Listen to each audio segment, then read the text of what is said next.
shot. Unbelievable, baby. We're live Wow. with you guys right now. This is insane. Oh my God.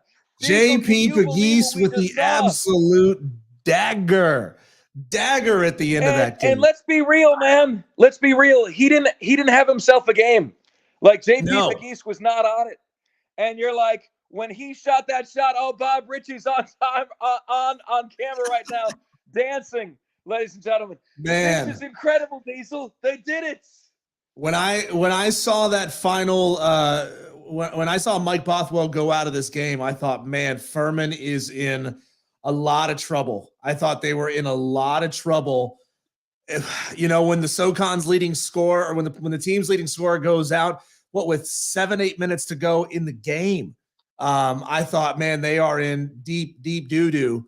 But Jalen Slauson put this team on his back in the second half. There was that stretch there, might have been 3 possessions in a row where he went back to back to back 3-point plays. The first one and the third one were old fashioned 3-point plays, and he nails that three with about 4.5, 5 minutes to go in the game. Just an insane finish, and all they had to do was be in the right place at the right time within striking distance over the last couple of minutes of that game. And wow, what a finish.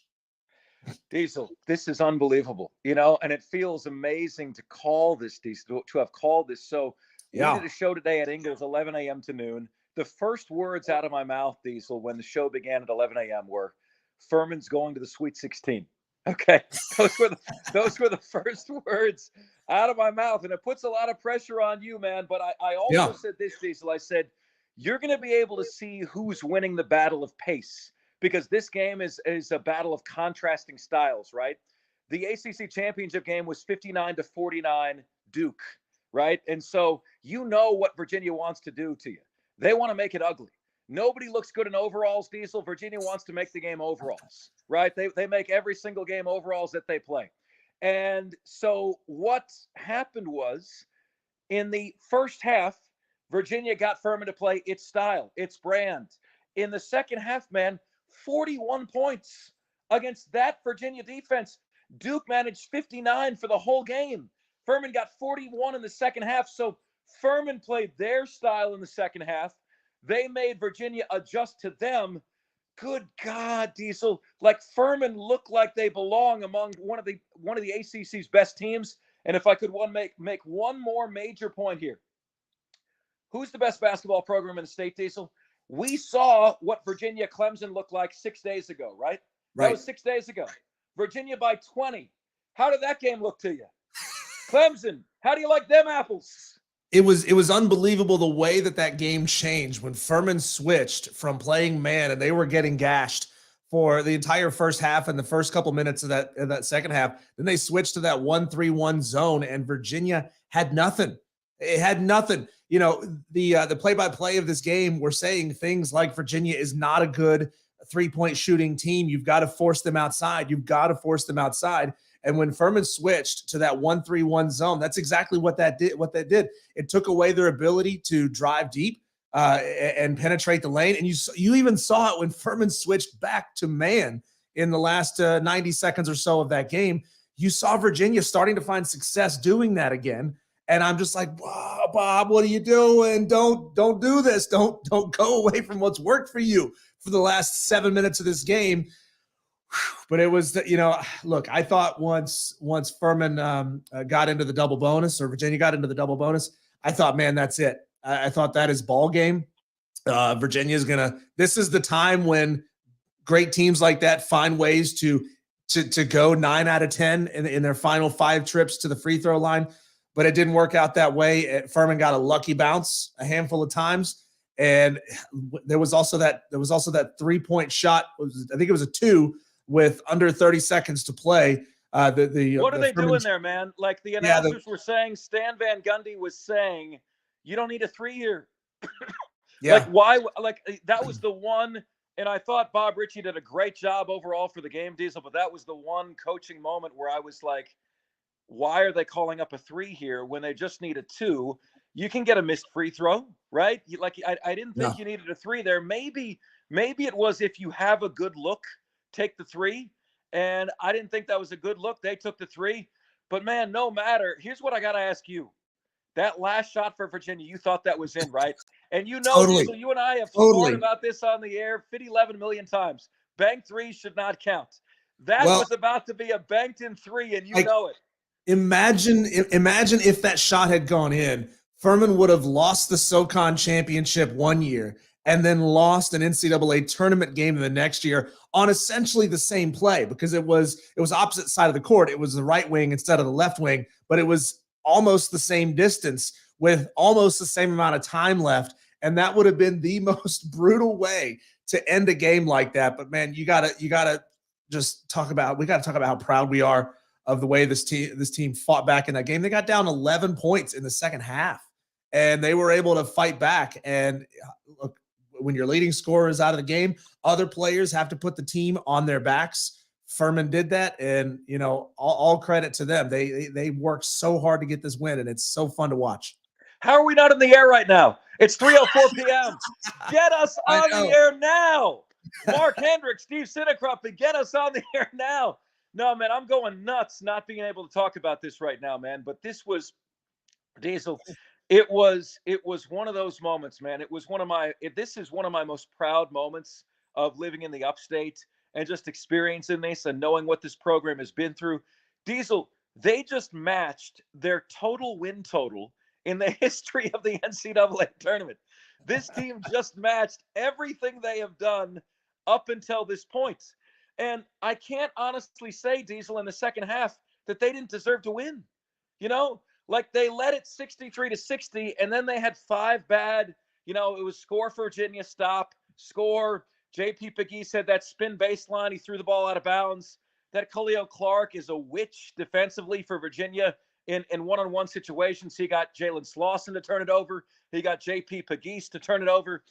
And then, Garrett Heen, Diesel, a 50% free throw shooter in that situation makes both. Yeah.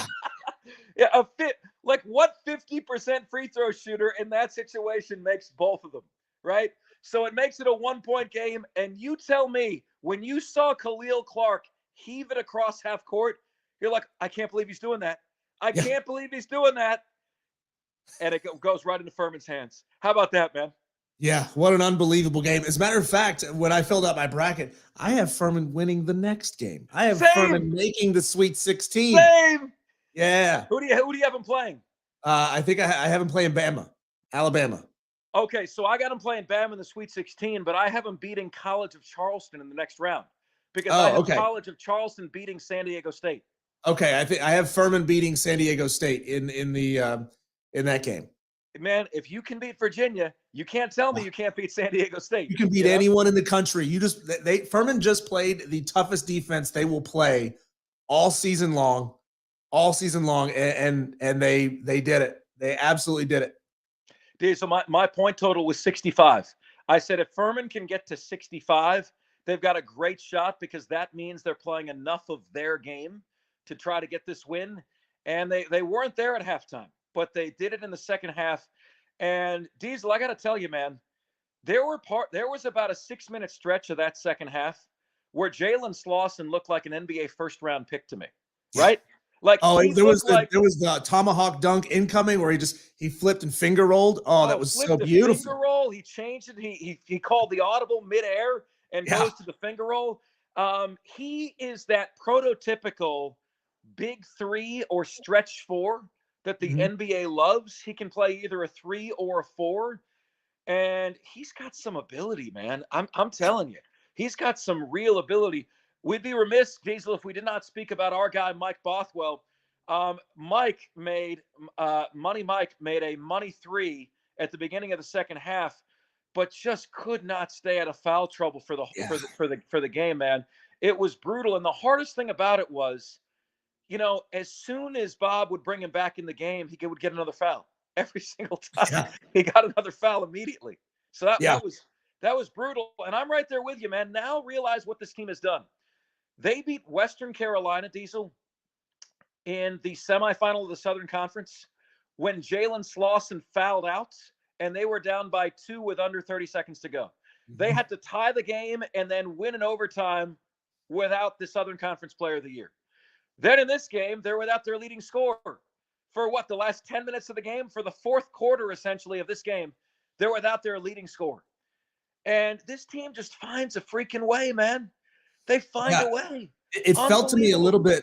It felt to me a little bit like the referees were calling a few ticky tack fouls here and there throughout the game. You know, there was a one or two on Mike that I said, man, that's a weak foul. But you know, it's not a game that, had it not gone Furman's way, I wouldn't have said, man, this is all because of crappy refs who are trying to stack the deck and give the bigger team a better chance to win this game. I thought it was called pretty fair down the middle, and you know, it was unbelievable plays down the stretch that got this game over the hump for Furman.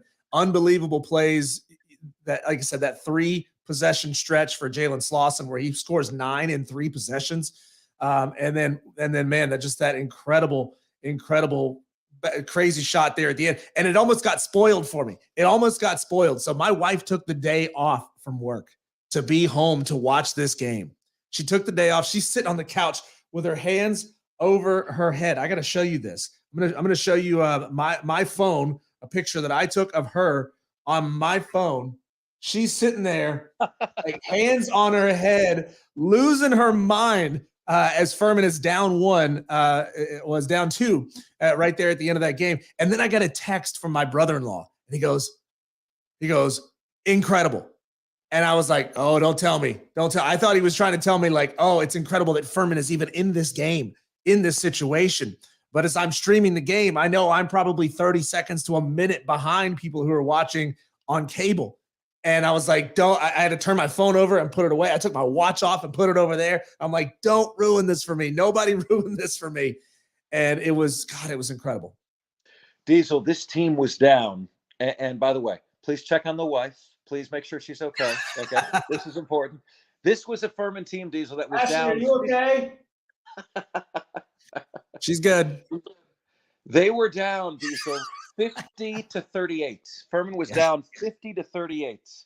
The rest of the way, they outscored Virginia 30-15.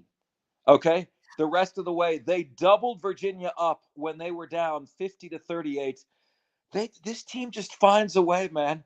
And like, I'll tell you, you know, guys, Diesel and I have discussed this on the show. The fact that we're having like Mike Bothwell, the leading scorer, giving us a diary, like a behind the scenes of everything going on at March Madness right now. Yeah, we're gonna have something crazy to talk about on Monday, aren't we? Yeah, it's like making us 10 times more invested, making you guys 10 times more invested in what you're seeing. This is the greatest story of all time, man. Like, this is the greatest story of all time. Furman from the upstates. Where are you, Clemson? Where are you, South Carolina? The best program in the state, the Paladins. One of the great takeaways that Bob Ritchie's going to be able to have after this game is he's going to be able to go to his team and say, we as a sum are bigger than any one of our parts. So if Jalen Slauson fouls out of the game, if Mike Bothwell fouls out of the game, if Garrett Heen falls out of the game, we can come together and we can beat really good basketball teams with some of our biggest weapons out of these games. And it's a testament to the depth. And man, it's so much fun to watch the next crop of Furman players. JP Pegues is going to be a monster for this team over the next 2 or 3 seasons. Michael Foster. Michael Foster is going to be insane for this basketball team. Williams, you know, Heen's got another year left after this, or maybe even 2 if the COVID year applies to him. But, you know, this team has depth, and this team is going to be deep for a couple of years. And man, if Furman can hang on to Bob Ritchie, look out, because this may be one epic 2 or 3 year run. And you know what, Diesel? It's crazy to think about this, right? Because it's like, you know, we see it all the time in college basketball. The good mid-major coach goes to the bigger brand. We see it all the time. But how about this, Diesel? Look at what Kelvin Sampson's done in Houston. Did anyone think Houston could be a number 1 seed out of the American? Did anyone think Gonzaga could be a 1 seed out of the West Coast Conference? You just might, like, if you just have a stick-to-itiveness to build what you have, like, why can't Furman get 4-star players? Why can't they? Well, I guess name, image, and likeness might come into play We there a got a little bit. name today. That's exactly right, man. That's exactly right. Look at what you're doing. Look at what you're building. Diesel, this team is one opponent that isn't as good as Virginia away from being in the Sweet 16. You know, I mean, Yeah. that's where they are. They just beat the team out of the ACC that had the very best seed, okay, in this tournament. How about it, man? How about it? Oh my God, this is incredible. This is incredible. Wow, we'll just have to watch to see who they get to take on in the round of 32. Man, what an insane finish to that game. This game had so many ebbs and flows and ups and downs. And man, you felt like there was that stretch where Virginia's going to stretch this thing out to a 15-point lead and just kind of ride it out from here. And then, they switch into that 1-3-1 defense. That is the big brain move from Bob Ritchie that absolutely shut the Virginia Cavaliers down. And hey, we want you guys to get into the comments section. We're gonna stay on here and stream for just a couple of more minutes. So if you've got something to say about this game, if you're a Furman alumni watching this, we're live on Facebook, we're live on Twitter, we're live on the Fan Upstate on YouTube, which is a new platform that we're really diving into lately. Go and subscribe to us on YouTube. Get into that comment section. Tell us where you were when you watched this game. Did you go out to a watch party? Were you watching it at home? Were you at work? Did you have to sneak off to the bathroom to watch it on your phone? Get into that comment section and talk to us about your experience watching this game. Yeah, Diesel. I mean, I was thinking, I'm sure one of us would ask Coach Ritchie this question the next time we speak to him, but, like, what did you see that made you go into that 1-3-1? Right. And what gave you the idea that it might have the effect that it did? Mike Bothwell, I would ask him, how can you positively impact the game, right? Like, what are some of the ways you can positively impact the game when you're in foul trouble or when you foul out? What did Jalen Slauson say to you when he fouled out of the Southern Conference semifinal? What did you say to him when you fouled out of this game? And can we do anything to keep both of you guys on the floor for all that is good and holy? God, you guys are good, really good. Diesel, the first half, I thought Furman was incredibly tight. I heard Charles Barkley say at halftime, if I'm Furman, I'm feeling good.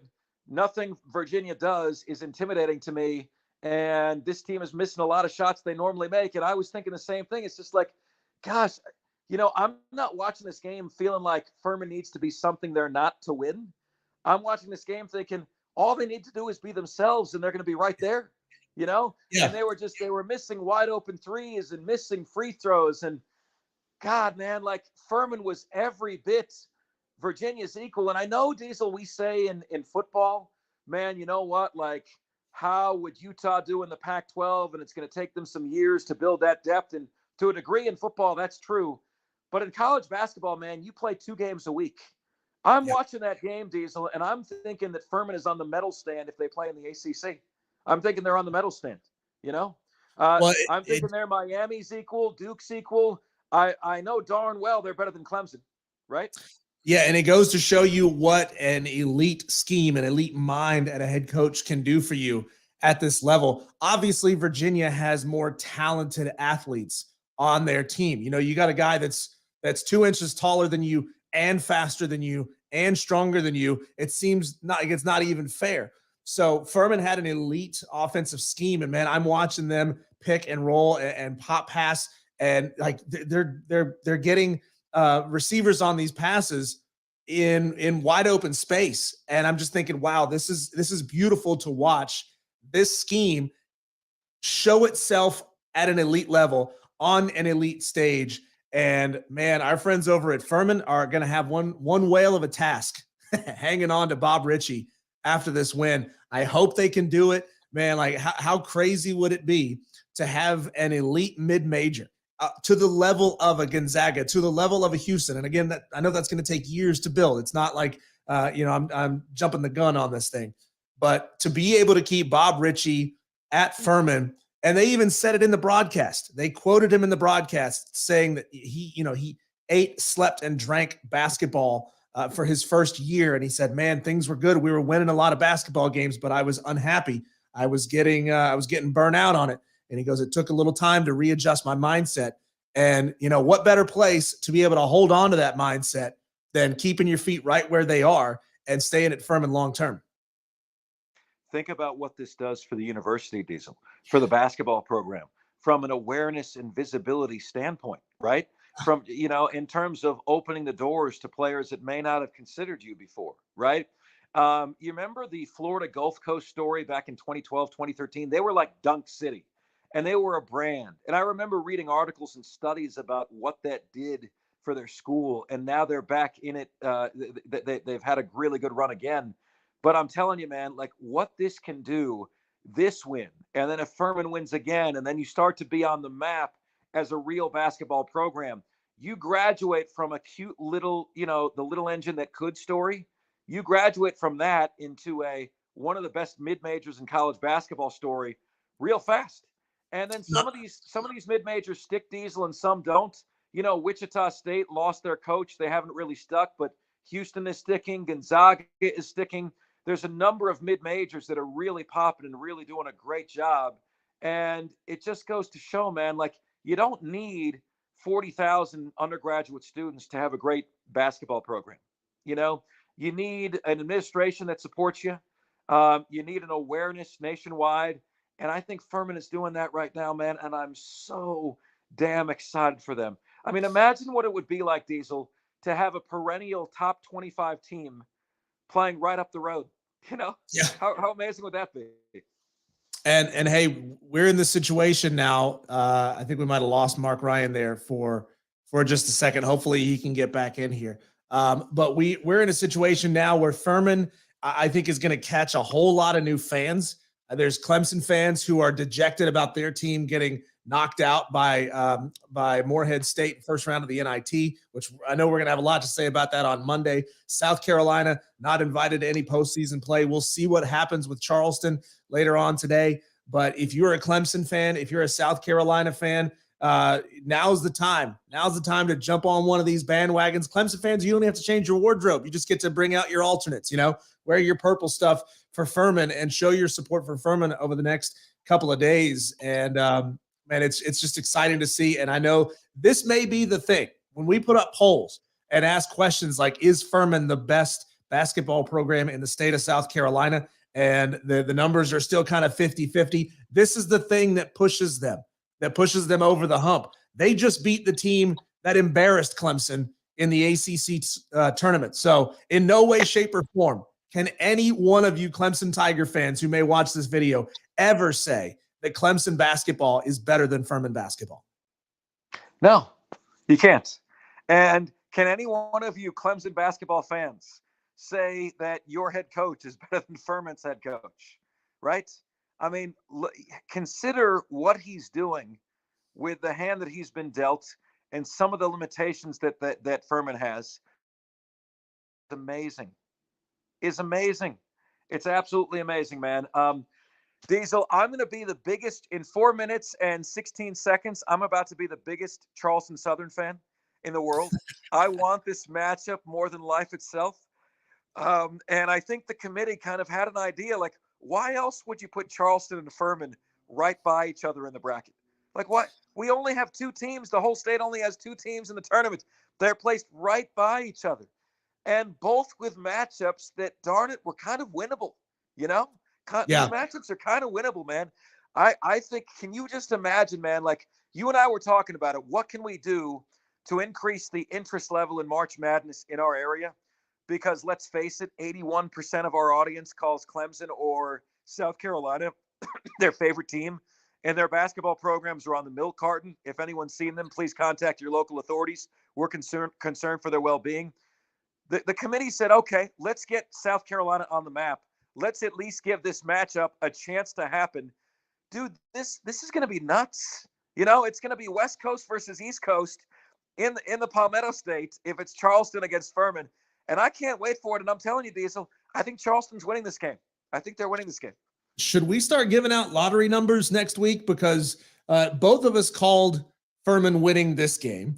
I called Clemson losing in the first round of the NIT to Morehead State. It's like we're on a roll right now. I asked Mike Bothwell that question when we had him on yesterday. I asked him, what's it going to feel like or what's it going to look like to you to have Virginia right where you want them with 3 minutes to go in that game. And it's like a switch flipped right there at that 3 minute mark. Furman turned it on. And I can't wait to ask him about the roller coaster of emotions over that last 12 13 minutes of that game as he fouls out. And of course he's got to be dejected and disappointed in himself for getting a handful of cheap fouls and getting taken out of that game. But to watch his teammates be able to pull this off without him, and then just think next game when he's being careful and not getting in these foul situations, I feel like we could see Mike Bothwell come out in that game with his friggin' hair on fire and just show us why he's the leading scorer on that team. So I can't wait to have Mike on Monday. No, that was a great question, Diesel. We got to your audio clip on the show today, and I also really liked his answer on Cinderella, which actually gave me goosebumps. He was like, no, I actually don't really like the name. And, Diesel, we don't know if they're going to have the chance to be called Cinderella. We didn't know that before the game. Now it looks like they might. They're one game away from being a Cinderella. And Mike Bothwell said, basically, don't call us Cinderella, because if you know the story of Cinderella, it was like she didn't deserve the prince. And I feel like if we create positivity, if we create a great story, then we deserve every bit of that. So don't call us Cinderella. I absolutely love that answer, man. If the slipper fits, well, Mike Bothwell's breaking that slipper on the ground, man. I love that answer. I love the mindset. I love the mentality.